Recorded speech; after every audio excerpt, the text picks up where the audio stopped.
كيف اجواء الامتحانات بالجوا؟ كتير تمام وهيك وهدوء يعني كمان حتى الأسئلة سهلة كتير. كيف كانت المراقبة؟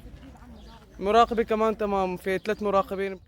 والدي طالبين بكالوريا وتاسع، أكيد بهذه الظروف زلازل وهزات وأوضاع اقتصادية مستحيل أي حدا أنه موظف أو عامل عادي أنه يقدر أن يوفر الأجواء المناسبة لأولاده، خصوصا أنا شهادتين، الشهادة الوحدة ما حدا بيقدر يوفرها. ظاهرة أنه بتتجمع الأهالي عند المراكز بالامتحانات، أكيد لكم طلاب جوا، شو شعوركم بالطلاب جوا عم تقدم امتحانات لحتى بتصير هي الظاهرة دائما؟ توتر.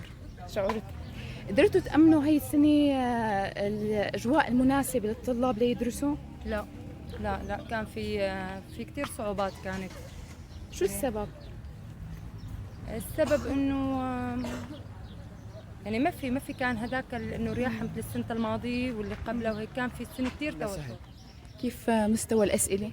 كان ممتاز قبل منيحة تجديديا، ما في نقل ما في شيء. قديش بتتوقع علامتك بعد الامتحان؟ يعني بجيب وقت بجيب ال 550 560 هيك. بس فيها نكشات شوي. يعني مستوى الأسئلة بشكل عام كيف كان؟ عادي وسط. وكيف الأجواء المراقبة جوا؟ لا تمام، ما في هدوء، يعني ما في ضغط، ما في تشديد كتير. الطلاب بشكل عام، يعني الطالب اللي عنده ميول للدراسة لا هي بالدرجة الأولى، يعني صحيح في تقصير بالمدارس، يعني المنهاج ما تكفى، ما يعني صار في نقص بالدروس بالمواد. طبعا نحن عوضناها الأهالي بشيء اسمه دروس خاصة ومعاهد، يعني هذا صار شيء معروف للكل.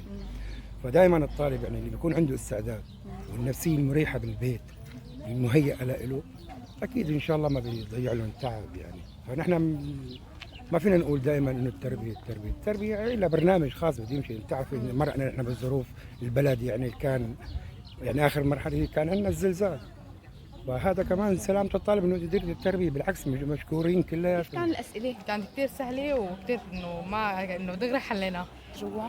المراقبة إنه راقبونا، وإنه كتير حبابين كمان لانصت. واجهتوا أي مشكلة، أي صعوبة، لا. أي شيء؟ لا. يعني مستوى الأسئلة بشكل عام كان؟ مليح، إنه كان كتير حلو، إنه الأسئلة جايبينها سهلة.